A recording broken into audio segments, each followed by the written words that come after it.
There's a really interesting article in the Daily Beast by a guy named Nico Hines, and it's about one of the contributing factors leading to radicalization, namely sexual repression. In fact, the article is titled, Sexual Frustration Driving Kids to ISIS. Now, it's admittedly a very Freudian view of the situation, but let me give you some of his argument, and then you can make up your own mind here. He says, quote, a generation of domineering South Asian dads are being blamed for exacerbating the epidemic of young sexually frustrated kids in the West skipping town to go and fight for ISIS. After 2 years spent with dozens of convicted terrorists, repentant Islamists, and former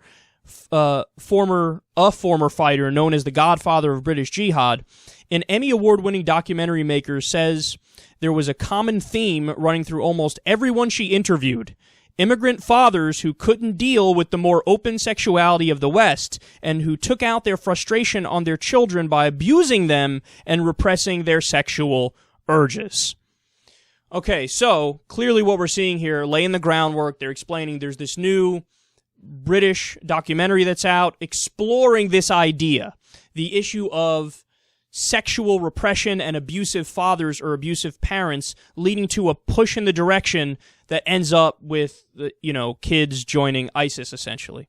They continue and say, parents often refuse to accept their son's fascination with girls, sports, and the rest of the modern world, helping to create a situation where they felt isolated in their own homes, just as they did as minorities in wider Western society.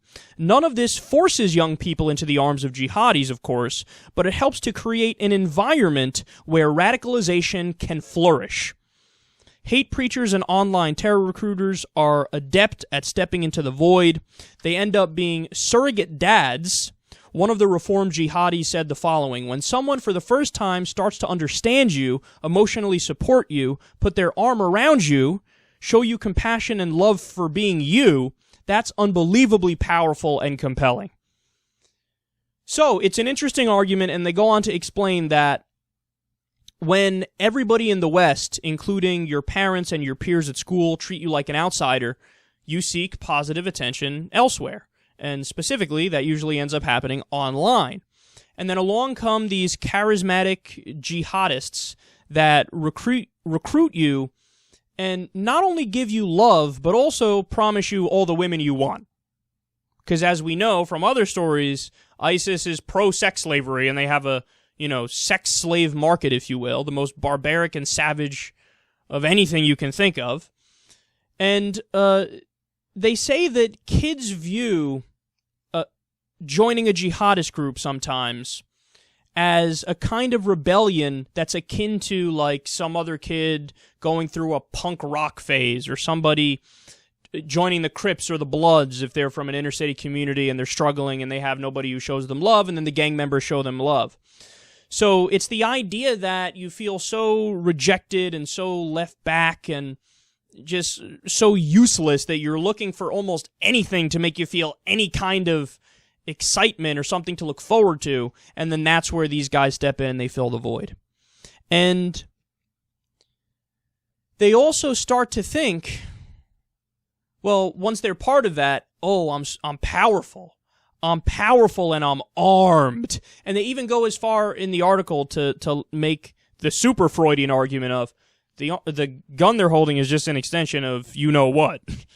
They're thinking, before I was totally ineffectual, I was nebbish, nobody wanted to talk to me, no girls were interested in me. Now I'm a tough guy jihadi, look at me, I'm part of this thing that's bigger than me. I have a gun which represents my masculinity, and my other masculine thing I got right here, and I can wield it, and now I'm on top of the world. It's very, again, the argument they make is very psychological in how they break it down, and they're trying to tell you what pushes people in that direction.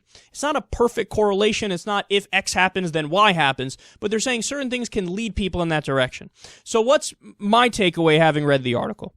I think they're both right and wrong. So they're right in the sense that these things are contributing factors, and they can open the door to make somebody more susceptible to radicalization. But whenever people talk about stuff like this, I always want them to go into more detail about the other things that lead into that as well. Okay, so I think liberals have a tendency to do this to the point where it could be detrimental, where like sometimes they'll only focus on, well, it was the poverty. The poverty is the thing that pushed them to X, Y, and Z, and then that's the issue. They were downtrodden. There was a reason for this to happen as it did. And again, the answer is sometimes yes, and sometimes that's a contributing factor. But it's not like everybody who's poor ends up becoming a jihadist. That's just not the way it works. It's not like everybody who's sexually repressed ends up becoming a jihadist. It's just not the way it works. Sometimes it's a factor, but it's not the pure cause of it.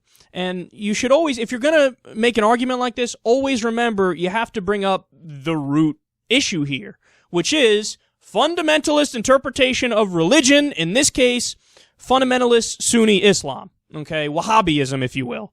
So that's a big part of it as well. It's hard for people to justify doing a lot of these terrible things without religion. We learned Boko Haram killed their parents. A lot of them killed their parents. Okay, it's almost like there's nothing in the secular world that can make you do that. You have to be so thoroughly brainwashed, and you have to so thoroughly buy into a fundamentalist religion that you think, no, it is the right thing to do to kill my parents. So that's one of the biggest factors, okay? And it's a mix of things. Most of the time, it's a mix of things.